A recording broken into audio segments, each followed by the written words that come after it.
Yo, thank you for coming back to another Hamza Khan show video. Just gonna get right into because we've just come off night one of Wrestlemania and feelings towards the end of the show are very mixed. It's kind of from what I've seen from a lot of people, there's a lot of people that are not happy, but that's obviously the vocal minority sometimes. But I feel like the problems that they kind of presenting are justified, but also sometimes it can be a bit over the top. Um, we'll just start off from the end of the show, and then we'll work backwards, and not just I'll let you know what I thought from all the matches throughout the show. We had Pat McAfee come out in the main event first, comes out, then Randy Orton follows. Thunderous boos from Pat McAfee. I didn't think that it would be. I feel like it is justified, and I feel like there was a lot of people that hated him, and I felt that they did it on purpose, especially with what was going to happen afterwards. They put him out there, and then Randy Orton followed, which is a very like massive kick to the teeth of people that say people who are trying to chase that main event of WrestleMania. And then you've got this NFL punter coming out and being in the ring first, and then he's there emulating Randy Orton as well, and kind of showing the kind of buddying up to um, Pat McAfee. What did I like from when he came out? See, you had the commentators kind of commenting on what was going on. Did I like the fact that McAfee did not bring up the fact that Pat McAfee was a guy who did defend him against Gunther, and that was kind of glossed over. I guess in this story it doesn't make sense, but I feel like it should be still brought up that he was this guy who loved the business, and he was someone who was so super involved and super like enthusiastic about it. And but now there's been this sudden change, um, and then Randy Orton came out. Um, I thought his entrance was okay. I feel like it could have been a bit more, but it was what it is. And then Cody Rhodes came out, and I don't know why. I feel like just Vegas just doesn't like Cody Rhodes, and it's not necessarily a overall fan base thing. It's just Vegas, and so there was a lot of boos, but I think there was a lot more cheering compared to SmackDown, and it was more vocal, especially with how people were singing the entrance theme. They were doing that with the Randy Orton one, and they were doing the same thing for Code Rhodes. Gets to the ring. I like the kind of showing of all the kind of moments of Cody Rhodes' career when he started, in the middle, the Stardust, and then when he returned back to WWE. I really like that part of his entrance, and it kind of brought everybody back to this was our guy who we supported, and he is he has had a journey. As much as we love Randy Orton, we also love Cody Rhodes. And so obviously Cody Rhodes came out, he got to the ring, and instantly Pat McAfee attacked before the ring could go off. Pat McAfee attacked Cody Rhodes and with Randy Orton, and then Cody Rhodes got the upper hand. I like the crossroads from Cody Rhodes, and then I feel like if it was just only the crossroads to Pat McAfee, it would have been lackluster. And then him attacking him outside the ring. Cody Rhodes ready to put Pat McAfee through the table. Here comes out Jelly Roll, which I did not like because it's all if you're thinking about the celebrities, everybody has been complaining about these celebrities being involved in this main event throughout the show, everything. And him being the person to take out Pac McAfee is a kind of a kick to the teeth to the wrestlers. It should be the wrestlers who are taking on this outsider rather than another outsider, because he's an outsider. No matter how many matches he's had, he's technically an outsider with Jelly Roll coming in and then doing the splash through the table to Pat McAfee. Pat McAfee gets pulled out in a stretcher. And then we go into what it should have been from the beginning. It should have been the match between Randy Orton and Cody Rhodes. I love the fact that Cody Rhodes kind of played into the boos of the crowd. He faced him as a heel, Randy Orton, and the commentary with regards to bringing up the back injury, uh, which felt a bit forced and it felt very, what are we doing here at this moment? You've not told us this this injury before, and now you're making up rumors and you're saying that people in the locker room are talking about this injury. That's why he's sided with Pat McAfee, uh, and that's something kind of you dislike with the main events that Cody Rhodes has been involved with the last couple of years. It's kind of been a lot of,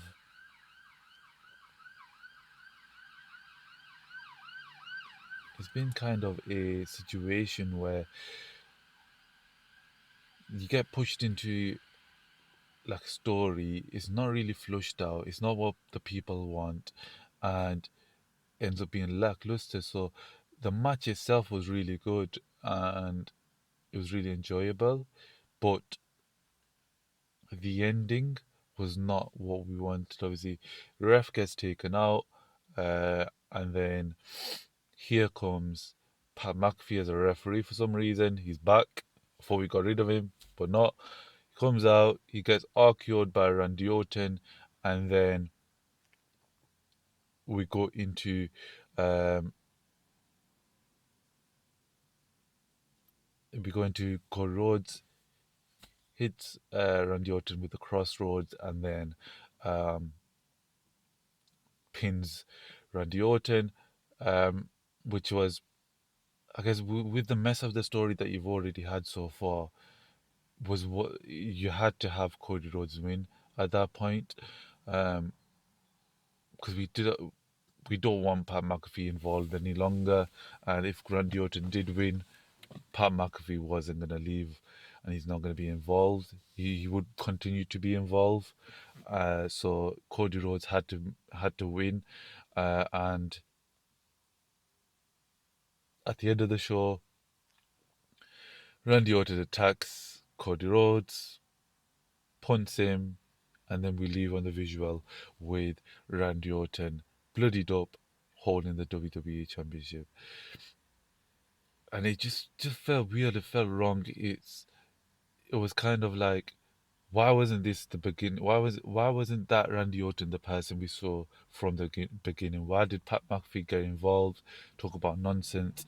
I felt like they should have just done what they did at SummerSlam with John Cena, and they just switch it at the end. We have the face off at SmackDown. It's Cody Rhodes, Randy Orton in the ring with Pat McAfee talking smack, and we just have Randy Orton just RKO Pat McAfee right in front of Code Rhodes, and he tells Code Rhodes straight that that's the kind of, that's your future.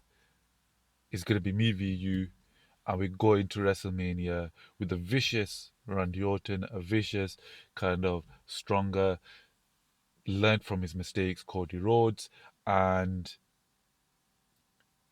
Randy Orton ends up winning. And we have the visual at the end of which we got with Cody Rhodes being punted and then Randy Orton lifting the championship, winning his 15th World Heavyweight Champion. I think like it would have been the right moment to give the championship in that scenario. You have the visual of this massive heel in Randy Orton with the championship, and we don't know what's going on with Cody Rhodes and what's going on there. Instead, Cody Rhodes retains, so you've got the minority which are not happy with that, and then you made him look like a loser. Now we're going forwards with whatever goes on from there. It just wasn't the match itself. Soon as Pat McAfee was gone and we had the match, it was great in the middle, and then the ending it was just bad. The whole story was just. I've been kind of open and honest. We've kind of gone through what could have happened and kind of explaining it. I feel like there was the when it happened, I felt I was optimistic, but at the end of it, it was just such a. It was not what we wanted. The expectations that we had for the match, it didn't live up to the expectations at all. I felt like if you saw what happened last year at WrestleMania with John Cena, it should have been learned from. It should have been, they should have knew or should have learned from that experience going forwards. And so what if the crowd was going to cheer? They were going to cheer anyways, no matter how much you kind of pushed Cody Rhodes or made Randy Orton a heel. They were gonna there was going to be a minority which booed Cody Rhodes, but there was going to be a majority which cheered Cody Rhodes, and then there was going to be a majority that cheered Randy Orton. Is two icons, two kind of legends in the business, and you've got the vicious, the person that in the storylines that was so involved with Randy Orton, that character, and you've got the vicious side of it. It should have just been, it could have been so simple. And I feel like a lot of people complained about it in the beginning, like if Pam McAfee wasn't involved, it was already a bad story.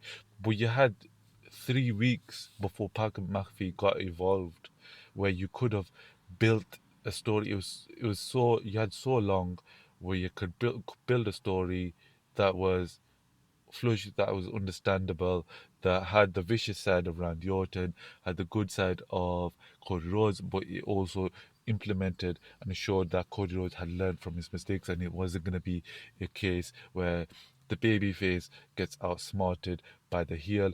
It was going to be a master of his craft, a guy with so much talent and so much kind of build with Randy Orton, and he comes face to face with the mentee in Cody Rhodes, who's built himself way above that status and has his own kind of grandeur and like kind of his own stadium of like fans or along the lines, and these titans are gonna face, and at the end, even though Cody Rhodes learned from his mistakes, maybe we could have had that vicious Randy Orton who we thought he'd already gone so far, but he'd taken it further. And we have the visual at the end of the show with Randy Orton lifting the championship, blood streaming down his head, Cody Rhodes down, and everybody's kind of, oh my god, what's going on further, rather than what a waste of time that was with Pat McAfee, because he's now gone. Well, he should be gone. He shouldn't come back at all. The storyline's been it, it was it could have been, but it didn't live up to it. And hopefully they can pick it up, and this just becomes a forgotten chapter. But I very much am disappointed with it. I feel like I was very and ahhing because I enjoyed the middle of the match, how they played against the heel of Cody Rhodes. You People were cheering for Randy Orton. Sorry for the jump there. Felt like it came from a good time. Let's stop talking about that main event. Let's talk about what the rest of the show was.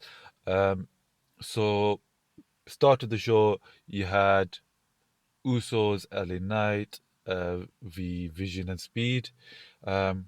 I think I predicted that I wanted the Vision to win, and I guess they went for the kind of the good moment, the viral moment, feel good kind of vibe. I felt like the match was rushed. It was getting into like the gears, and then the pin happened, and then you had what's it called? Logo Ball, turn and Speed, and then you had the viral moment where Speed jumped into through the announce table through Logan Paul. It was kind of a viral moment. It was kind of let's get the crowd hype. Enjoyable match. I wish it was longer. It wasn't long enough for a WrestleMania match in my opinion. It needed to be a bit longer. It needed to maybe we could have had that moment within the actual match itself and throughout the match where Speed is constantly kind of bullied by the Vision Boys and eventually he snaps. Uh, it was okay. It is what it is. It was kind of a filler. Uh, Hopefully now going forwards we can have the Usos doing their own thing, getting those titles back eventually, and actually going on a run that's actually better than the last because the last one wasn't really good. It wasn't.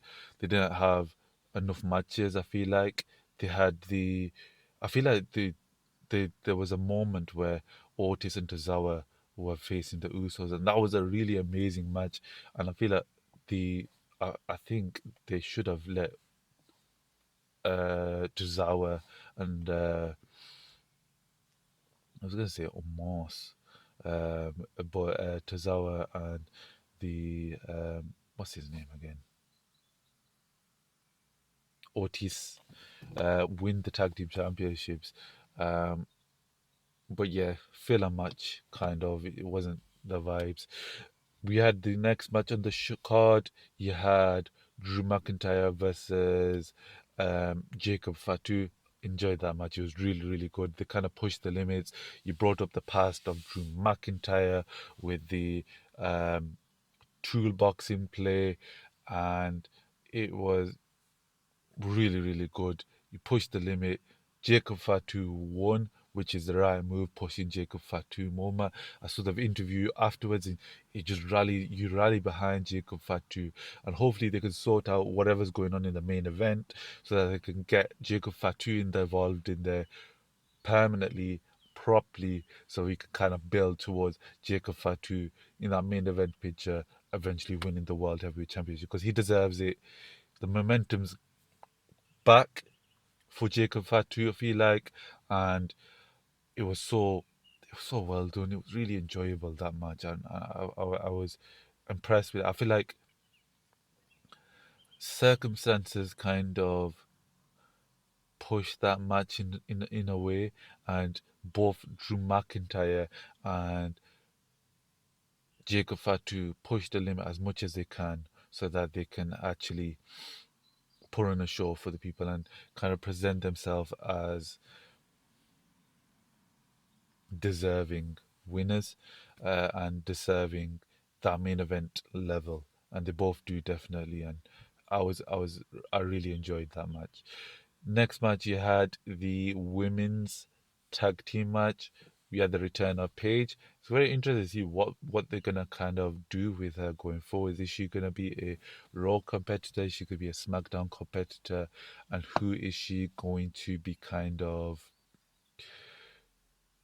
going back and forth with? I don't know how long they are gonna be keeping Paige in the tag team division.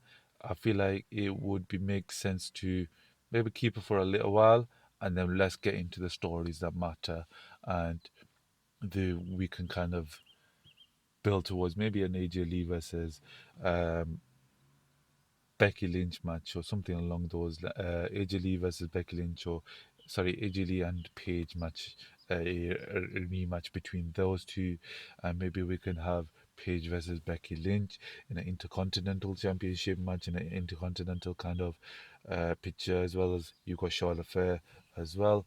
It was okay match. It wasn't as exciting as I was wanting it, but it was all right. You had the what was the next match on the card? So we had the tag team men's. You had Drew versus um, McIntyre women's tag. You had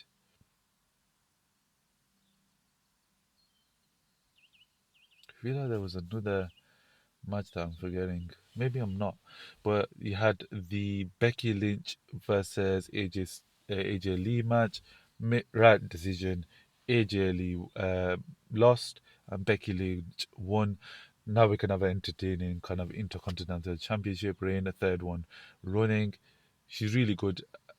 The match was good. I like their kind of involvement with Jessica Carr and the kind of payoff towards how she's been involved throughout Becky Lynch's matches and the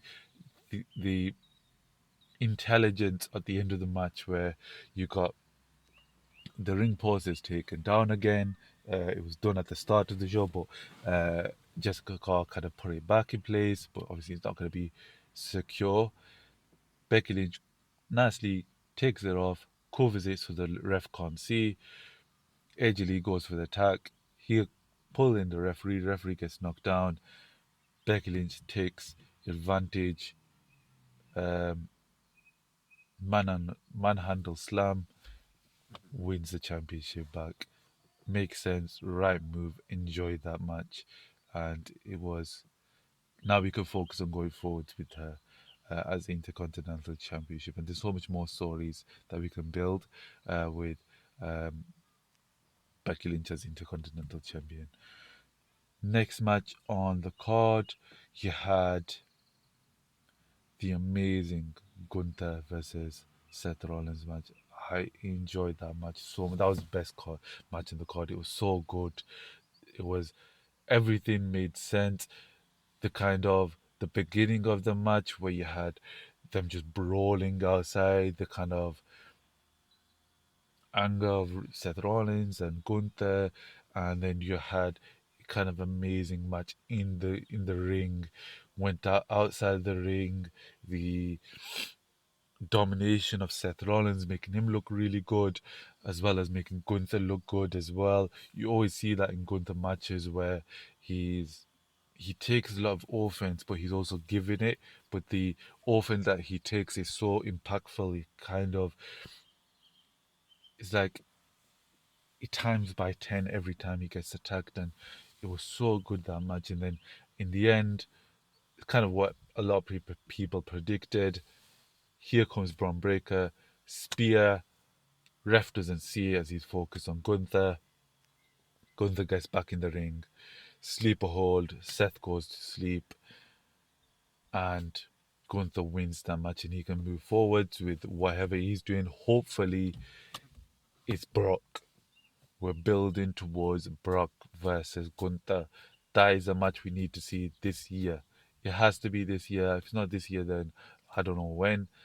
It has to be this year. SummerSlam, Gunther versus Brock. That's the match that everybody wants to see. Just make it the match. Stick to the story. Don't chuck Stephen A. Smith in the match, involved in the reason for whatever reason. Keep it simple. Gunther's going for the beast at SummerSlam. That's what it should be. And we have now Seth facing against Braun Breaker. I was really there was a kind of a moment there. I felt like maybe Bronson Reed is going to be returning as well. And he comes out of nowhere and Tsunami. But it was only Braun Breaker. End of the match, you had that kind of crazy spear by Braun Breaker. I felt like maybe there should have been another one. Uh, just to kind of salivate the crowd. But then at the end, you've got the visual of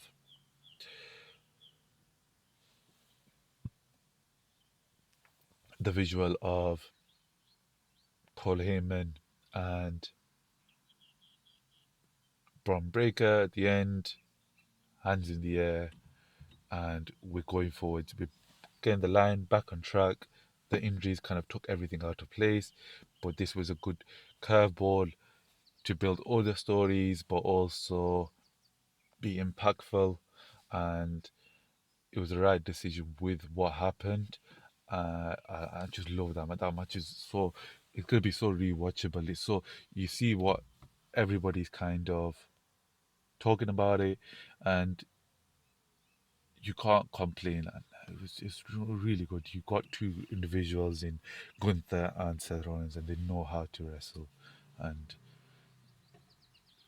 when the story is simple and it's understandable, obviously there's been lots of complaints about it being rushed and kind of forced, but like when you kind of pushed into, what would you have rather have Seth Rollins in a tag match, or that let's get him against someone who's main event feel, let's push the boat, we can fill in other stories at the same time, let's have Gunther versus um, Seth. Last match from what I can remember, I don't think I am missing any of the matches. You had Stephanie Vaquer versus Liv Morgan. It was alright match, I guess. It wasn't as outstanding as I would have wanted to be. I didn't think that it showed off Stephanie Vaquer as much as it should have. But Judgment Day gets involved. Liv Morgan wins. Kind of expected, especially with when you got like her releasing a music video of a new song, la di la di da.